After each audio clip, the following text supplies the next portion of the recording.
Hello, my name is Mike Myers, and I'm here today, I guess, to talk to you about family.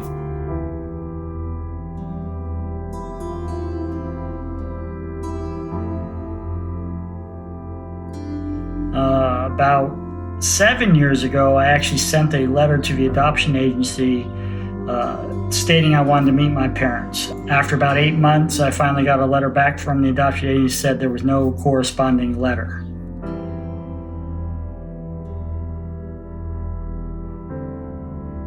Lo and behold, we're having a conversation one day with a member of our church.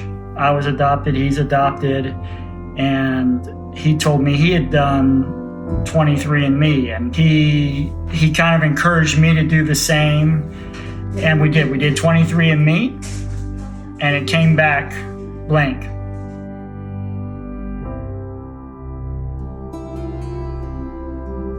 And then we did Ancestry.com, and it was from there that we got some names. And then a coworker of mine, very good friend of mine, she took those names and she was like an internet sleuth. We researched the names, Facebook, classmates.com. She scrubbed some high school, yearbook sites, and she found someone who graduated in 71, which would have been the year my mom was 18. So we went on whitepages.com. My wife typed it up, and we found 2 phone numbers. It looked like a cell phone and a home phone. And I called the number that night because my wife said, "Why wait?" And the first time they didn't answer. And about 2 hours later, I called back, and lo and behold, I did reach a number. And I asked her several questions, very personal questions. I asked her if my birthday meant anything to her. She said no at first. Then I asked her if she was from Simi Valley, California. She said she didn't want to answer that question. Then I asked her if she graduated from Royal Oak High School in Simi Valley, California. She didn't want to answer that question. I needed to let her know the motive for me calling. So I said, "Well, I don't know what our relation is.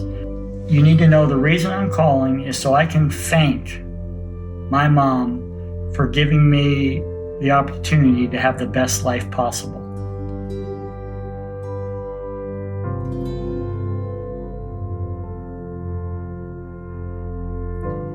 And so fast forward 24 hours, I got a phone call at work on my cell phone, and she answered and said, "Michael, this is your mother." So I spent the next 20 minutes in my office at work crying and bawling and having a conversation with her, and it's been nothing but joy and happiness since. When my mother and I first met, first laid eyes upon each other, neither one of us really cried. We were just overjoyed, and we held each other very tight.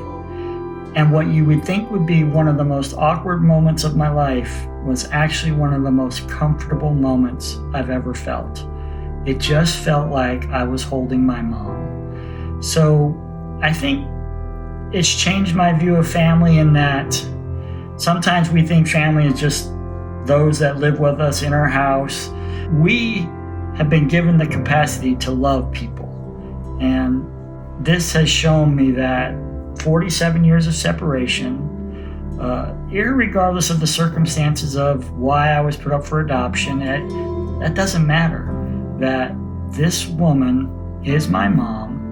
These new people, grandma, grandpa, aunts, uncles, cousins, are my family. And I think it's sometimes a choice you make, who's in your family unit and who's not. I'd say that you yourself become more enriched when you develop deeper connections with people. It broadens your perspectives because you can see things from other people's points of views. It broadens your worldview of things going around you. It just, I think, helps you even to better understand who you are when you connect deeper with other people. I am thankful that God led me to connect with my birth mother because I was able to thank her for making a very bold, courageous, and loving decision at that time, 47 years ago. I think this has truly filled a hole in her heart.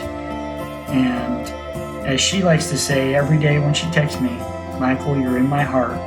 And I'm just so thankful that that was able to happen.